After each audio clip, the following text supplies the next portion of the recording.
স্কুলে যাওয়ার রাস্তা আর সেই রাস্তায় শৌচালয় নোংরা। পাড়ায় সমাধান ক্যাম্পে মেজাজ হারালেন বিডিও। প্রধান শিক্ষকের ভূমিকায় ক্ষুব্ধ বিডিও। আপনি অফিসে যাবেন, আপনাকে এই বাথরুমটা এরকম করেছে, আমি কি করি বলুন? ওটার কথা বলছি না, জায়গাটা কি করবো? আপনি অফিসে যাবেন, আপনাকে পুরোটা শিখিয়ে প্লেনটা কি হবে। এইটা না একদম এই এখানকার পাতাপড়ি নোংরা ছিল, আমি যতটা পারি পরিষ্কার করেছি। এবার বলছেন প্লেন করছি, এই জল ওঠে না, জলটা ঠিক করেছি। এই বাথরুমে হচ্ছে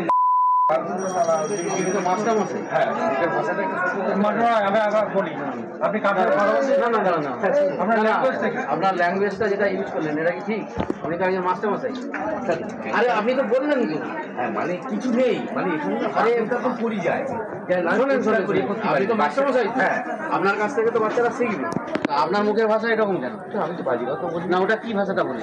আমার তো করতে পারে খারাপ। আপনার যদি বাজে লেগেছে আমি সরি, দুঃখিত, কিন্তু আমার বাজে লাগবে কেন? বাকিদেরকে জিজ্ঞেস করুন যে আমি দেখেন এখানে না মানে কোনো কিছু থাকে না। আরে প্রয়োজন নেই, কিচ্ছু নেই।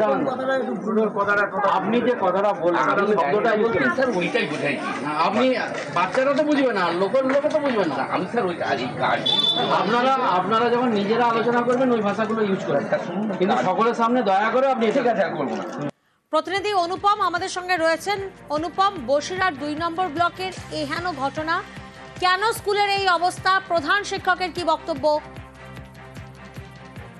দেখো প্রিয়াঙ্কা, এই যে বসিরহাট 2 নম্বর ব্লকের কচুয়া পঞ্চায়েতের গুবিলা কাজী নজরুল ইসলাম প্রাথমিক বিদ্যালয়ে সেখানে যে ক্যাম্প হচ্ছিল, পাড়ার সমাধান ক্যাম্প, সেখানে উপস্থিত হয় বসিরহাট 2 নম্বর ব্লকের ব্লক আধিকারিক সৌমিত্র প্রধান।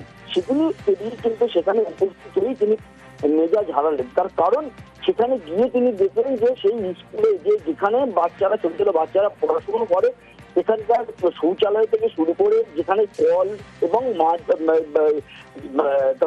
ড্রেন সবই এতটাই অপরিষ্কার, যেটা একদম অস্বাস্থ্যকর বাচ্চাদের ক্ষেত্রে।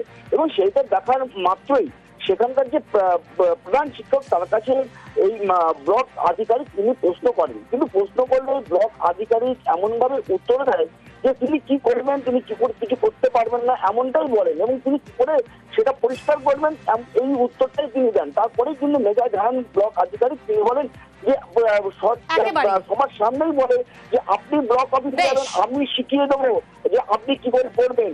এরপরেই কিন্তু যে জায়গাগুলোতে পরিকাঠামোগত সমস্যা থাকে কিন্তু সচরাচর ফান্ড সেভাবে থাকে না, অঙ্গনওয়াড়ি কেন্দ্র, বিদ্যালয় এবং প্রাথমিক স্বাস্থ্যকেন্দ্র, এইগুলোতে আমরা চেষ্টা করেছি যে সব জায়গায় গিয়ে বলছি যে এই জায়গাগুলোতে পরিকাঠামো সংক্রান্ত বিষয় যদি কোনো কিছু খামতি থাকে, ঘাটতি থাকে, তাহলে সেই বুথের মানুষজন যেন এই বিষয়টাকে তুলে ধরে।